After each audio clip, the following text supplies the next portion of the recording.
Olá, bem-vindos a mais uma temporada do Saúde e Bem-Estar Podcast. Estamos entrando então na terceira temporada aqui na tua Rádio Alvorada. Eu sou Jefferson Cunha, sou médico e é um prazer o convite de estar então debatendo assuntos aqui nessa temporada junto com nossos convidados. E nesse episódio de hoje, então, vamos falar de um tema que está muito discutido no nosso dia a dia: emagrecimento.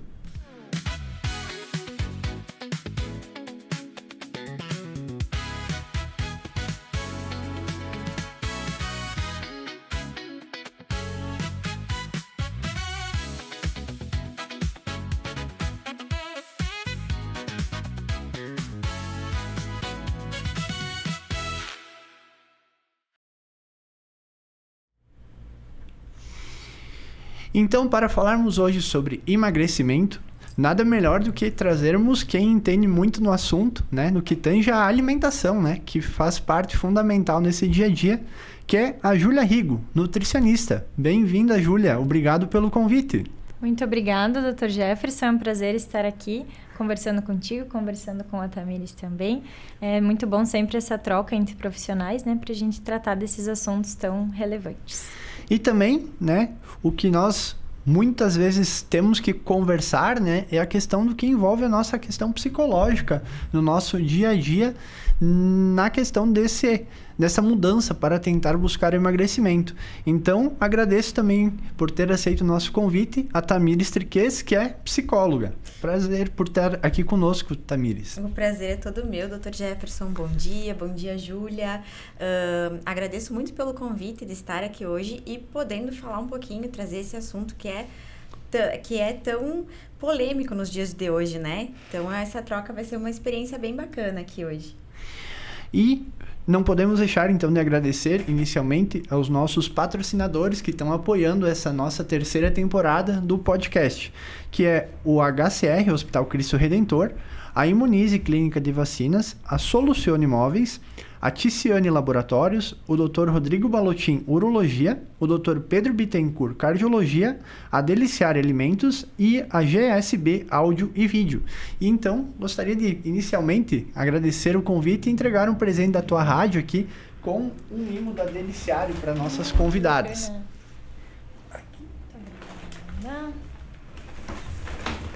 Que bacana. Muito obrigada. Já começamos com presente. A gente já começou bem. Falando em emagrecimento com itens, né, e produtos mais saudáveis. Olha, acertaram no sabor que eu gosto também. No meu também. Esse é muito bom. Uma delícia.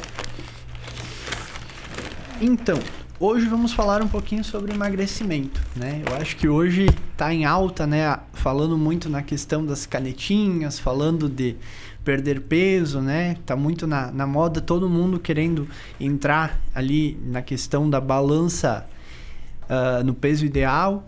Mas eu acho que uma coisa que às vezes a gente acaba deixando de falar no nosso dia a dia é o quanto isso está ligado, às vezes, muito a sua mente à estética. Não que não seja importante, mas o quanto isso acaba impactando na nossa saúde, né? Uhum. O quanto isso impacta no emagrecer por emagrecer, né? Sem esquecer que talvez um emagrecimento de forma errada, sem um acompanhamento, sem saber o que está acontecendo com o seu metabolismo, pode ocasionar até problemas de saúde, né? Acho que tu acaba encontrando isso no teu dia a dia, Júlia. O que você nos fala? Exatamente, doutor. Eu recebo muitos pacientes em consultório com esse objetivo do emagrecimento, né? E independente do objetivo que for, eu gosto de deixar sempre muito claro que o nosso foco principal tem que ser a saúde. Claro que a estética é importante, mas ela nunca pode ser o ponto principal. Ela sempre tem que estar associada com esse benefício da saúde, porque a longo prazo é o que vai nos restar, digamos assim, né? A estética, ela acaba sendo passageira e a nossa saúde, ela tem que ser eterna, né? Então, esse objetivo do emagrecimento saudável é sempre um ponto chave aí que eu tenho como objetivo enquanto profissional, né? E eu acho que a gente acaba também vivenciando isso muito na questão psicológica, né, Tamires? E a Júlia também deve ter essa experiência, né? Às vezes as pessoas estão na questão de não estarem se identificando com a sua própria identidade e autoestima, estando acima do peso, sofrendo por muitas vezes não conseguirem emagrecer, não conseguirem manter, às vezes, né? Emagrece, aquele velho efeito sanfona, né? Engorda, emagrece, mas acaba também tendo esse impacto no seu dia a dia por questões emocionais. Tu acaba percebendo isso também, Tamires, na questão de que, às vezes, o buscar o emagrecer acaba trazendo um sofrimento emocional? Claro, com certeza, doutor. Na verdade, hoje, né, a gente está numa cultura onde as pessoas julgam muito pelo corpo perfeito. E aí acaba que o corpo perfeito acaba sendo um sinônimo de sucesso, de felicidade, de alegria. E as pessoas, muitas vezes, elas esquecem de se preocupar um pouquinho com a parte emocional. E a nossa alimentação, a compulsão alimentar, enfim, ela está muito ligada ao estado emocional. Então, se um tiver aliado ao outro, é muito mais fácil da gente conseguir manter uma boa alimentação, uma boa imagem, não se preocupar tanto só com o fator da balança, mas sim entender o que o nosso corpo está querendo falar através do peso, né? Eu costumo dizer sempre que a gente acaba, muitas vezes, comendo as nossas emoções. O que eu quero dizer com isso? Muitas vezes a gente desconta muita coisa na comida, então ansiedade, tristeza, angústia, né? A gente acaba descontando na alimentação. E isso é um processo. O processo de emagrecimento tem que ser um processo lento. Nem sempre o caminho mais curto é o mais favorável. Normalmente, até a gente acaba buscando por um objetivo e a gente esquece de acompanhar esse processo. E esse processo é muito importante para a gente conseguir entender e ressignificar muitas coisas, para que a gente consiga depois ter uma constância na alimentação, deixando o processo um pouquinho menos tenso, afetar um pouquinho menos o nosso psicológico, trabalhando em equilíbrio, né? E eu identifico bastante que realmente muitas vezes o maior desafio não é o seguir um planejamento, seguir a opção que está ali no teu plano alimentar, mas é essa dificuldade de psicológica, né, do emocional. A gente usa muito o termo de comer as emoções, como a Tamires comentou, né, e muitas vezes isso tem até uma razão fisiológica, porque até falando de parte hormonal, né, a serotonina, que nós conhecemos muito como hormônio do bem-estar, do prazer, boa parte da síntese dela é a nível intestinal. Então, tá muito ligado também fisiologicamente essa associação das sensações, dos sentimentos com a alimentação, né? E eu vejo isso como um dos grandes desafios nesse processo de emagrecimento para se ter um emagrecimento de sucesso, né? Entender o que a gente sente e relacionar isso com a alimentação. Em grande parte, eu acredito que a gente acaba entrando nos padrões, né? Nos padrões sociais, nos padrões de beleza. Até a gente comentava, né, antes nos bastidores, né, que como mudou, né? Se a gente for pegar a questão Roma antiga, né? Hoje, né? Ter um sobrepeso, ter uma questão de estar com obesidade, né? É uma questão de que era um sinal de status, de riqueza, de você ter condições de ter alimento. A gente tem também isso um pouco enraizado na questão dos nossos avós, né? Hoje, né? Se você está magro, era um sinal que você não estava bem. Não estava bem de saúde. Mas hoje a gente já entende, né, a questão metabólica de outra forma, né? A obesidade sendo uma doença, sendo algo complexo e que deve ser tratado contínuo, né? Uma coisa crônica que infelizmente não tem cura, ela tem um tratamento.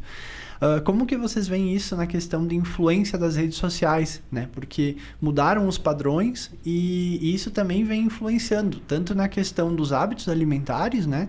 O que a gente vem consumindo, né? Acaba que tem muita interferência de marketing, essas coisas. E também a questão de ver, né? Modelos famosos, magras, ver atrizes, né? O padrão na televisão, quando você vai assistir um filme, assistir uma novela, ela acaba tendendo também a te induzir a ter esse padrão, né? Vocês como observam isso? Eu acredito que essa presença muito forte da rede social, o grande acesso que nós temos hoje em dia, né? Todo mundo tem ali na palma da mão milhões de informações, né? Então, com certeza, essas comparações surgem, né? E isso eu considero até indo para a parte da psicologia também, que é algo que é perigoso, né? Até por transtornos de imagem, tudo isso, né? Então, muitas vezes a gente recebe muitas informações que até são irreais, né? São rotinas de famosos que têm uma realidade totalmente diferente da nossa, e a gente acaba fazendo essa comparação irreal, né? Porque são rotinas diferentes, são pessoas diferentes. Então, com certeza, eu vejo que isso é um grande desafio, né? Essa comparação, esse bombardeio de informações, de corpos que a gente recebe todos os dias, realmente é um desafio para a gente fazer essa distinção, né? De entender que não, aquela pessoa tem a realidade dela, tem a rotina dela, ela tem o corpo dela, eu não posso querer estar nessa mesma situação. Eu tenho a minha rotina, tenho os meus objetivos, e eu tenho que sempre ter essa comparação comigo mesma, né? Não com todas essas informações que a gente recebe, que muitas vezes nem são reais, né? São padrões, assim, que a gente acaba criando e nem... Muitas vezes não é exatamente aquilo, né? Uma foto editada, é um vídeo editado, né? Um chat GPT que auxiliou, né? Pra reduzir. Então, eu vejo muito dessa forma. É exatamente isso, né? Muitas vezes aquilo que a gente viu não é real e a gente se espelha e se inspira naquilo que a gente tá vendo nas redes sociais. E muitas vezes isso prejudica a gente de uma forma gigantesca. Quem de nós nunca tentou uma dieta mirabolante, né? Ou, às vezes, até tem pessoas que cortam o caminho ali por medicações, como a gente estava falando antes. E tem alguns sinais que a gente precisa ficar atentos, ficar em alerta, porque a alimentação e a questão das emoções, elas estão muito ligadas, né? Então, quando a gente começa a entender que a pessoa come, sente uma culpa, ou ela sente vergonha do próprio corpo, muitas vezes gera uma ansiedade, uma compulsão alimentar, né? A gente precisa entender esses sinais e buscar ajuda. Tentar entender o que o meu corpo está querendo dizer através disso. Muitas vezes, talvez a pergunta não seja quanto peso eu preciso perder, mas sim o que eu tô tentando resolver com o meu corpo. O que eu tô tentando preencher, fazendo com que eu me encaixe nesse padrão de peso ideal, né? E é um sofrimento emocional muito grande. A gente recebe no consultório, assim, pessoas que realmente levam isso muito a sério. E a questão também do quanto é saudável e o quanto já vira uma obsessão. Exatamente, né? Isso. Quais sinais, assim, Tamires, tu acha que tu acaba identificando quando tu vê sinais de alerta que tá aquilo ali, um limiar por causa de quase virando uma doença obsessiva, né? Quais que você... Tem alguns que você já conseguiu ver no dia a dia, assim? Tem sim, doutor. Tem vários, sabe? Por exemplo, a ansiedade, ela aparece nos primeiros sintomas, né? Aquela culpa por estar comendo, ou muitas vezes a compulsão alimentar, como eu falei, a pessoa faz uma dieta restritiva, não consegue permanecer muito tempo naquela dieta, porque acaba restringindo muita coisa, né, Júlia? E aí, depois ela volta a comer, então volta aquele ciclo de comer, culpa, e aí gera uma frustração por não estar conseguindo acompanhar o que ela gostaria que fosse, né? Não conseguir seguir um planejamento sobre o emagrecimento. E a gente precisa tomar muito cuidado em questão da ansiedade e a compulsão alimentar, porque isso pode gerar uma depressão. E tem pessoas hoje que têm uma distorção de imagem muito grande, baseado no que a gente vê, né? Nas regras, nos costumes, nas comparações que a sociedade impôs e que muita gente acredita que tem que ser daquela forma, senão a gente não vai se encaixar dentro dessa sociedade. Exato. E a questão até mesmo em dietas restritivas, como você bem falou, né? Hoje está muito na moda, né? Às vezes temos muitos especialistas, né? De internet, né? Fazendo vídeos. Hoje é até polêmico, né? Você às vezes falar. Mas hoje está muito a questão, você só pode comer determinado alimento. Você só pode fazer determinado tipo de atividade. Só que acaba não entendendo que o organismo de cada pessoa funciona de uma forma diferente, né? Exatamente. Então, se é uma pessoa que tem hoje um distúrbio hormonal, que já tem uma outra doença crônica, né? Ela pode, daqui a pouco, entrando nesse modismo, sem ter um acompanhamento, sem olhando de perto, né? Ela vai acabar tanto prejudicando a parte emocional, como também talvez aqui trazendo lesões para o próprio corpo, que talvez algumas vezes irreversível. Hoje, né, a gente às vezes está vendo muito a questão da questão do emagrecimento rápido, de querer usar os medicamentos, né? Hoje a gente tem muitas, as canetas, que são as que mais estão na mídia hoje conversando, são medicamentos, óbvio, revolucionários, né? Não estamos falando mal do medicamento, mas assim, quando usado de forma correta, né? Hoje a gente encontra muitas pessoas que precisam emagrecer 3, 4 quilos e já estão querendo ir por uma questão do medicamento, que daqui a pouco, se tivesse organizado melhor a dieta, tivesse feito um acompanhamento com uma atividade física, talvez conseguiria. Óbvio que não no tempo que ela está querendo, que é o imediatismo, né? E nessa questão das dietas, Júlia, o que tem vindo agora de novo? O que você tem percebido?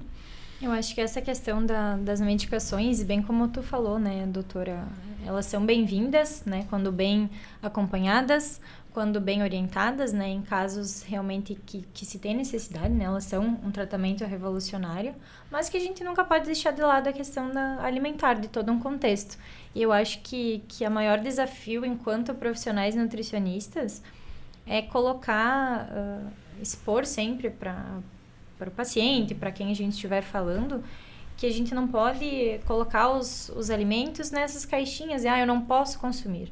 Esse não é saudável, aquele é saudável. Tudo depende de um contexto, né? Talvez aquilo que para ti funciona, aquele tipo de alimento, aquela porção, aquela quantidade, para ti é adequado. Mas talvez para o teu colega não seja. Dentro da rotina dele, dentro das preferências dele, que também tem que ser respeitadas nesse processo, tudo é o individual, né? Como a gente comentou a questão das comparações, a gente entra novamente nessa ideia do individualismo, que o que funciona para mim pode não funcionar para ti, né? Então acho que esse é o que eu vejo assim hoje em dia que está sendo o maior desafio, de entender que não são existem orientações gerais, sim, mas que não é tudo generalizado, né? Cada paciente, cada pessoa, ela é um organismo diferente, então a gente precisa tratar de uma forma diferente, né? Então eu acredito que esse seja o maior desafio e o que a gente tem que reforçar sempre, cada vez mais, principalmente diante desses modismos, digamos assim, que vão aparecendo, né? Que não é bem assim, cada um tem as suas orientações, as suas quantidades, né? Então acho que é o principal a ser abordado. Eu tenho observado, assim, no meu dia a dia, principalmente pacientes, às vezes, que procuram, é a questão de déficit de musculatura, né? Que a gente chama, né, sarcopenia, o termo técnico, né? É aquele momento que você perde muita massa magra, né? Perde que a caneta, enfim, ela faz um emagrecimento rápido, mas você não perde apenas gordura, você acaba perdendo também a massa magra, né? Exatamente.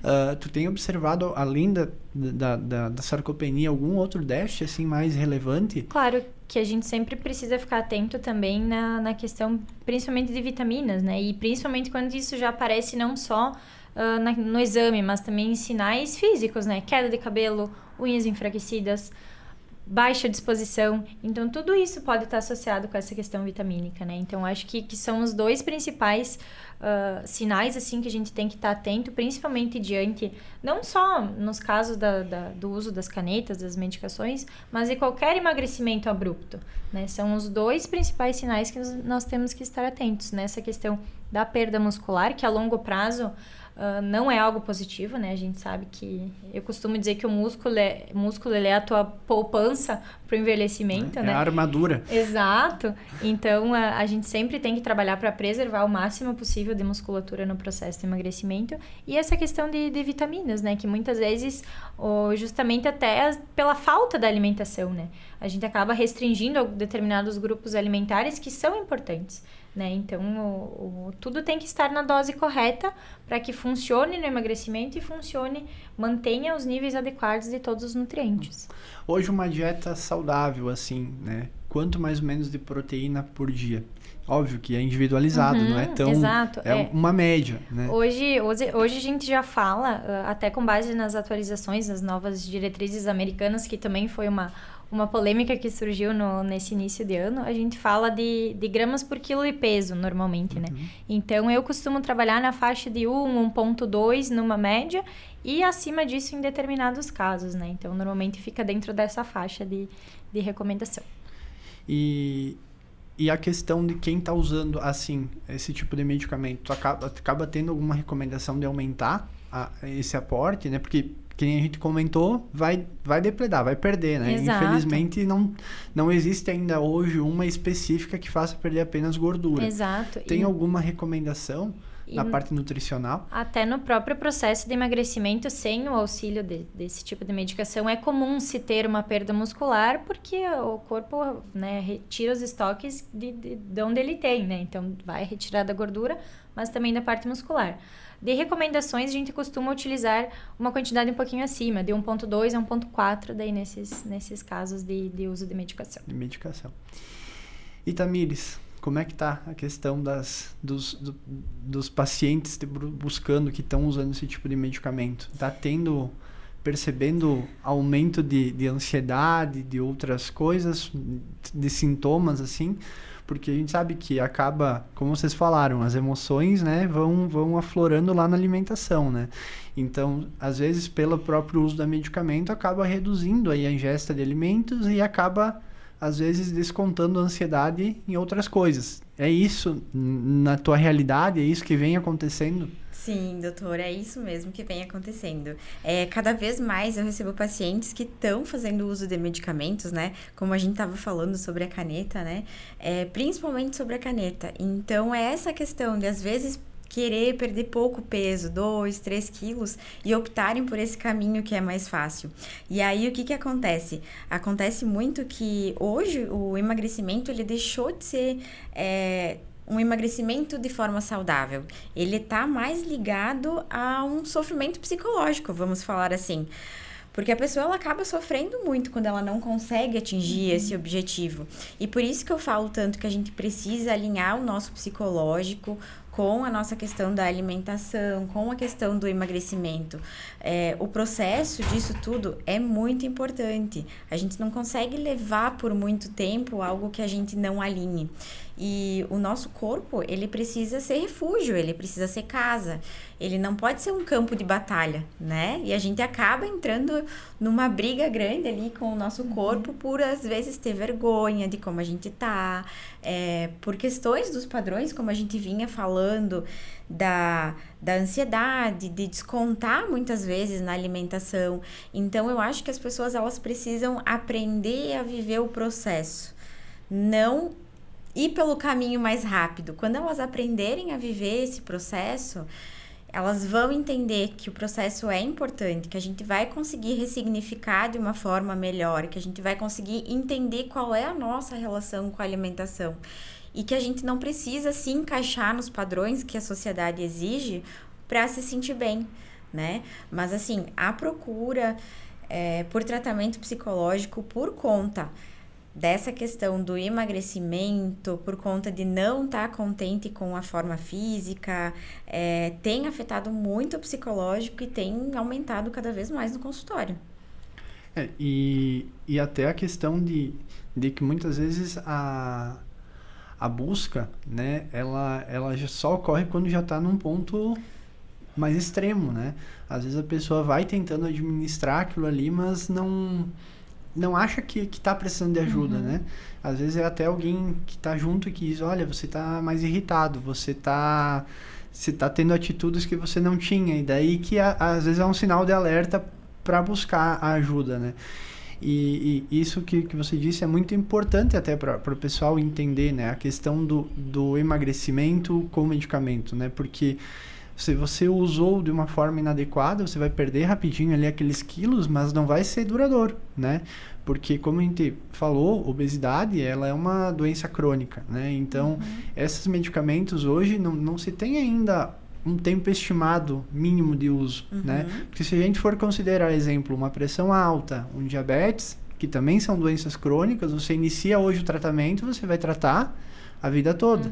Talvez em algum momento você vai mudar medicamento, vai mudar a dosagem, vai reduzir, vai aumentar, mas tudo vai tanger na questão dos hábitos de vida, né? Alimentação, atividade física, sono, bem-estar emocional, diminuindo o estresse, mas essa questão do imediatismo eu acho que é um dos pontos que não está se comentando muito e o quanto isso vai trazer de impacto mais para frente. Eu acho que também a Júlia também deve sofrer isso lá no consultório, né? Porque o pessoal chega querendo perder para ontem. E qual que tem sido a tua abordagem nessa questão dietética, nessa questão de orientação? Qual os caminhos mais usados, né? Que você tem visto? Assim, falando dessa questão do imediatismo, né? Eu gostei muito do que a Tamiris comentou, que é essa questão do duradouro, do hábito a longo prazo. Isso tem que ser o norte de qualquer planejamento, né? A gente não pode fazer um planejamento pensando exclusivamente em, vou perder os 3 quilos, quando eu perder, ok, não sigo mais, não mantenho mais aqueles hábitos. Tu vai reganhar o que tu perdeu, né? Algumas coisas, elas têm que ser mantidas.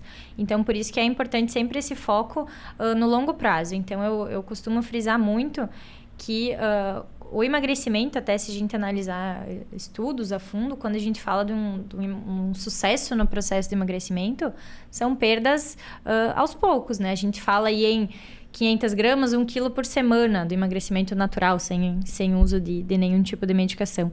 Então, isso se demanda um tempo para se chegar no resultado. E ao longo desse tempo, é muito importante que vá se aprendendo a gostar desse processo. De introdução de novos hábitos, aqui não falamos, estamos focando mais na parte de alimentação, mas nessa questão da atividade física, do bem-estar social, do bem-estar emocional, tudo isso tem que estar associado para que a gente consiga atingir um resultado e a partir desse resultado ter essa manutenção, né? Porque se a gente chegar, mantive o meu planejamento, mantive as orientações, cheguei no objetivo que eu queria, cheguei no peso que eu queria e a partir desse momento eu abandonei as orientações, abandonei todos os hábitos que eu desenvolvi, o que vai acontecer é esse reganho, né? Diferente do que se a gente for mantendo, for realmente perpetuando esses hábitos na nossa rotina, e isso só acontece com o tempo, né? Um hábito, ele demora para ser consolidado, então se demanda um tempo para que aquilo faça realmente parte da tua rotina, e o foco tem que ser esse, tem que ser a introdução desses pequenos hábitos dentro de uma rotina, que seja possível de se manter, que é isso que garante o sucesso a longo prazo, né? Da gente chegar lá na frente, tendo uma rotina saudável, tendo um corpo saudável e funcional, não só esteticamente bonito, né? Então, isso é o principal. E a questão hoje também se fala muito na questão de jejum intermitente, dieta cetogênica, né? Eu gostaria que tu falasse um pouquinho, que eu acho que também é uma coisa que está muito em alta e às vezes o pessoal está associando até com as canetas, tá fazendo às vezes individual, o quanto que isso tem mudado e explicar também um pouquinho para o pessoal, porque às vezes o pessoal fala muito, mas às vezes não se tem uma explicação assim muito assertiva do que é o jejum intermitente, do que é a dieta cetogênica, quem tem indicação de fazer, quem não tem, né? Se tu quiser nos explicar um pouquinho. Ambas as estratégias, né? Tanto o jejum intermitente, tanto dieta cetogênica, dieta low carb, diversas variações de alimentação, elas são estratégias alimentares que a gente pode utilizar no emagrecimento. Mas a gente não tem como elencar uma ser superior à outra, porque depende muito do indivíduo, né? Tem pessoas que se adaptam muito bem ao jejum, que seria uma grande janela sem período de alimentação, né? Então, é um período ali, normalmente, 12, 16 horas, né? Que a gente fica sem se alimentar e retoma ali na refeição seguinte a alimentação. Então, tem pessoas que se adaptam muito bem a isso, que tem um metabolismo que favoreça, que tem uma rotina que permita isso, né? Então, para aquelas pessoas, pode ser uma estratégia. Falando da dieta cetogênica, por exemplo. O objetivo da dieta cetogênica é a gente utilizar não mais a glicose como fonte de energia, e sim os corpos cetônicos, né? Então, seria essa a lógica. Mas também, tem pessoas que vão se adaptar melhor, tem pessoas que não vão. E outra, a dieta cetogênica, a base dela é a questão da gordura. Então, é uma dieta que tem um perfil de gorduras muito maior, que vai ter um perfil de carboidratos menor, vai ter um ajuste ali de proteínas. Então, tudo isso são estratégias que a gente pode utilizar tendo o emagrecimento como objetivo. Mas a gente nunca pode dizer que uma é superior à outra. Da mesma forma que indivíduos diferentes podem utilizar a dieta cetogênica, fazer jejum intermitente e fazer um planejamento tradicional. Comer a cada 3, 4 horas, todos os grupos alimentares, ajustando, claro, as quantidades, e todos eles terem o emagrecimento, todos eles chegarem no seu objetivo, né? Então, aqui vai muito da individualização e muito da rotina de cada um, né? Dos objetivos de cada um. Por exemplo, voltando na ideia da dieta cetogênica, inicialmente, ela foi utilizada como um tratamento para epilepsia. Então, a origem dela seria utilizada em pacientes que apresentam esse quadro. Então, hoje em dia, a gente já tem, claro, outras indicações, mas sempre tem realmente a individualização, o objetivo de cada um, a rotina de cada um. Mas isso, ela é a base de gordura, né? Isso, exatamente. Mas uma pessoa que tem um risco cardiovascular aumentado, uma pessoa que tem um risco maior para ter um infarto, um AVC, que é a deposição de gorduras na parede das artérias, né? Exato. Já não é uma indicação, né? Uma indicação, né? Exatamente. Esse é o ponto que eu gostaria de nós trazer. Porque hoje a gente vê muito na internet, vai fazer de tal forma. Mas assim, você pode estar querendo emagrecer, mas você talvez está buscando um problema maior. Exatamente. Né? Então você já está com a obesidade inflamando ali os vasos, né? Mas aí você já tem gordura acumulada. Se você aumentar a ingesta de gordura, você está aumentando o depósito de gordura. E a mesma coisa hoje, você pegar uma pessoa diabética e deixar um jejum intermitente. Exatamente. Essa é a importância da individualização, né, doutor? É realmente a gente entender o caso, entender as patologias que a pessoa talvez já traga, ou a questão de exames, analisar, né, o perfil metabólico ali da pessoa e realmente individualizar. Essas colocações foram perfeitas, né?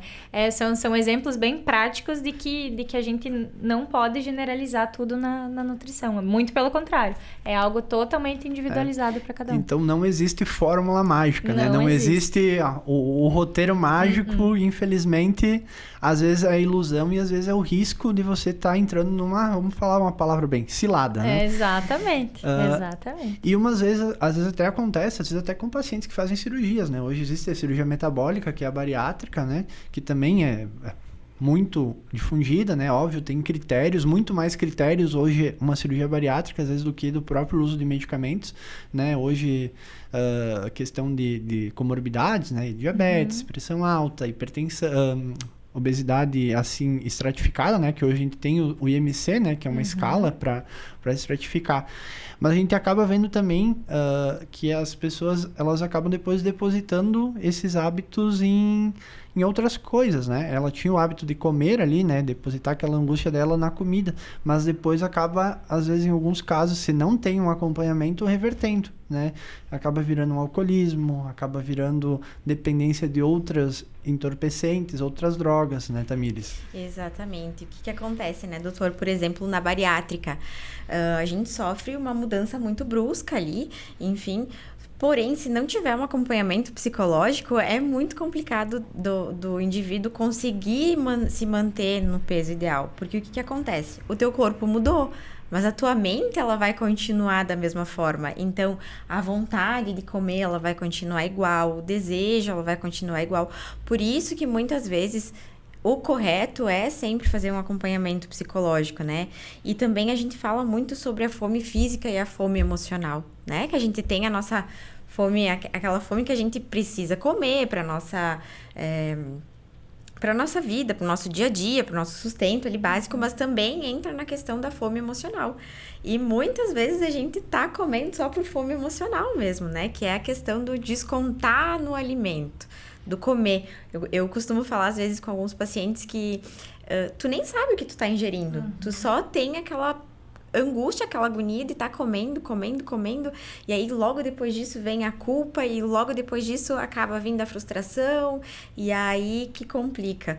Só que o problema hoje em dia é que a maioria das pessoas ainda não entenderam o quanto o acompanhamento psicológico é importante no processo de emagrecimento.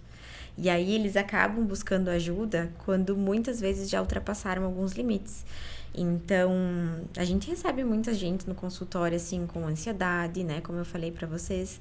Em alguns casos, depressão, porque essa cobrança do corpo perfeito, essa cobrança que a sociedade impõe, ela gera um desconforto e uma frustração imensa nas pessoas. E às vezes a gente não se dá conta de como afeta o nosso dia a dia, o nosso trabalho, quanto afeta realmente a pessoa, sabe? Que às vezes, se tivesse ido um acompanhamento, né, procurado um acompanhamento mais recente, só com a terapia resolveria. Exatamente. E algumas vezes acaba tendo que até medicar, né? Não que não estamos sendo contra nenhuma medicação, mas assim, às vezes tem que acabar entrando com uma medicação para controle desses sintomas que, se tivesse sido acompanhado mais de perto apenas com a terapia, né? Ou depois tem que somar, né? Tu vai somando mais coisas para conseguir contornar todos esses sintomas. Então, é um assunto que se a gente for olhar, né? O emagrecer por emagrecer, a gente tem que desmistificar, né? Que a obesidade, ela não é só um número, né?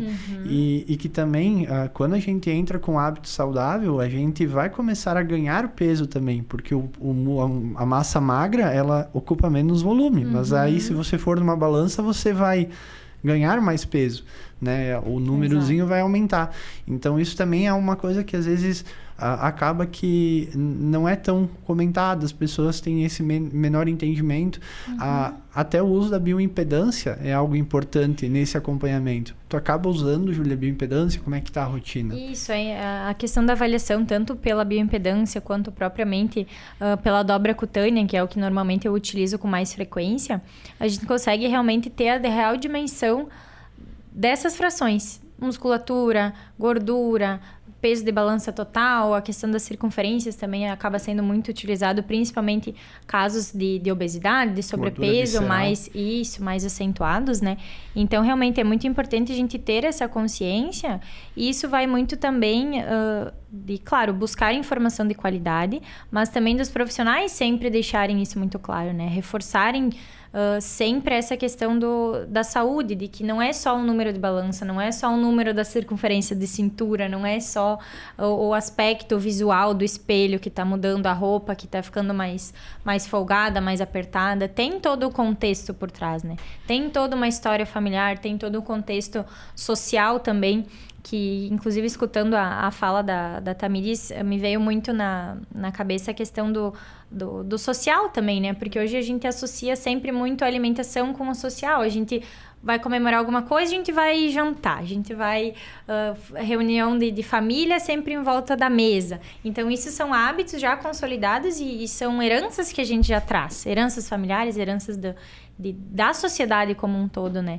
Então, isso também é importante, né? A gente nunca pode levar em consideração somente a questão do número, mas sim todo esse contexto por trás, a parte social e, claro, também a parte da composição corporal, né? Que isso é muito comum de se acontecer, né? Muitas vezes a balança, ela não diminui o quanto a gente gostaria, mas quando a gente para analisar friamente a composição corporal, talvez a gente está tendo uma perda de gordura e um aumento da massa muscular, que é o ouro, né? A gente aumentar a musculatura e reduzir a gordura corporal. Então, acho que é muito pertinente essa colocação. E até a questão mesmo da questão do envelhecimento, né? Porque hoje a gente, pelo envelhecer, a gente tende a ter uma perda de massa magra pelo próprio processo, né? Então, por isso que a gente sempre tenta ao máximo proteger, porque se a gente não protege agora, né, na fase jovem, quando a gente for envelhecer, vai ter aquela perda, e se a gente não... E a recuperação, ela é muito maior, né? Então, e a gente já acaba entrando na questão, quando envelhece, até da questão da seletividade alimentar, né? Porque daí já tem dificuldade na dentição, já tem dificuldade na questão de digestão, porque daí o próprio organismo tem dificuldade. E a gente também acaba vendo agora um avanço até nessa questão de idosos tendo essa busca por querer emagrecer rápido, mas também vem a consequência, né? Exato, a gente até pode comentar que são grupos que a gente tem que até ter uma atenção maior, né? Grupos de risco, nesses casos, porque realmente o processo de envelhecimento, ele traz essas consequências, né? Então, questões digestivas, questões funcionais, né? Mastigação, deglutição, então a gente sempre tem que, quanto mais a gente conseguir fazer ao longo da vida, melhor lá na frente, né? Então, a gente vai ter um corpo muito mais funcional, uma composição corporal que nos permita uma mobilidade maior. Então, tudo isso é importante. E é importante fazer agora, né? Quanto antes a gente... Não existe tempo certo, né? O quanto antes a gente inicia essa atenção, esse olhar voltado para a alimentação, esse olhar voltado para o bem-estar emocional, para o bem-estar físico, então atividade física. Então, quanto mais a gente tiver esse cuidado agora, melhor vai ser lá na frente, né? E até entra a questão, você falou atividade física, né? A questão de atividade física resistida, né? Uhum. Porque a gente tem muito ainda a questão, eu caminho. Mas assim, o caminhar, ele não tem uma questão de você fazer o músculo forçar, trabalhar, né? Então, eu acho que ainda também é uma questão de que a gente tem que começar a semear a informação de forma correta, que a atividade física, ela tem que ter um grau mínimo de carga, né? O que seria a carga? Você esforçar um pouco mais o músculo. Óbvio que a gente não tá querendo que todo mundo vá pra academia e ficar bombado, mas é que você precisa forçar o músculo para que ele faça a hipertrofia, que ele aumente, né? Para ele, com isso, ficar mais forte. E esse também acaba sendo um dos desafios, porque às vezes as pessoas acabam sendo muito sedentárias, né? Não fazem atividade, ou se fazem, acaba sendo uma atividade que ela não é resistida. E na questão de emagrecimento também é muito importante isso, né? Porque quanto mais o músculo for trabalhar, mais energia ele vai gastar, e com isso ele vai acelerar o processo do emagrecimento. Então, acaba que é uma cascata importante a ser compreendida em toda a fisiologia, né? E acaba que melhora também até a questão emocional, né?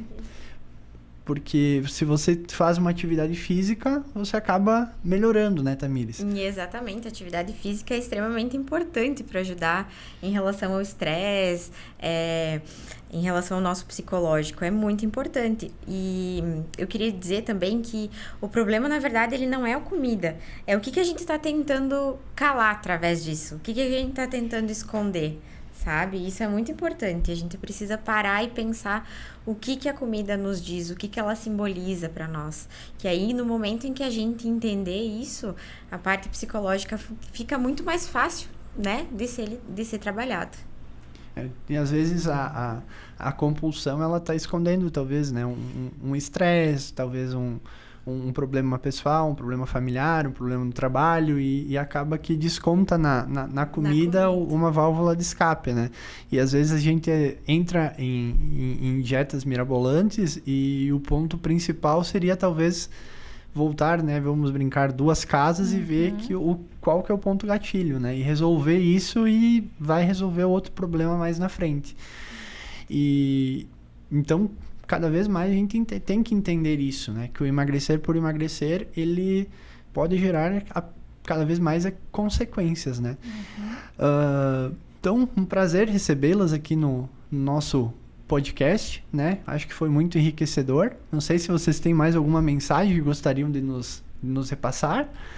Eu acho que tudo isso que a gente comentou entra muito na ideia de ter o equilíbrio, né? Da gente priorizar a alimentação com foco na saúde, da gente ter atenção com a parte emocional, da gente priorizar a atividade física, de ter uma rotina equilibrada, né? De não ser aquele 8 ou 80, ou eu treino todos os dias, ou eu não vou nenhum, ou eu como 100% certo, ou eu não como nada. Então, é aquele famoso equilíbrio que é o desafio, né? Da gente tentar equilibrar todas essas áreas para que a gente não tenha prejuízos futuros, prejuízos a nível de saúde, prejuízos a nível mental, psicológico, né? Então, realmente, eu acho que é o nosso maior apelo, né? Da gente ir construindo bons hábitos equilibrados, para que nenhuma das nossas áreas fique afetada, né? Nem a nossa saúde física, nem a nossa saúde emocional.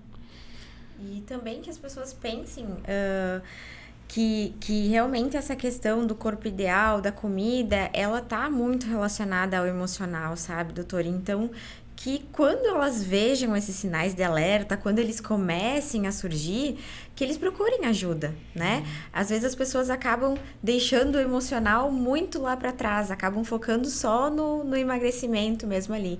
Então é importante buscar ajuda, a gente precisa entender melhor o nosso corpo para que a gente consiga ter um emagrecimento de forma mais saudável. Obesidade, um problema complexo que precisa de soluções complexas, né?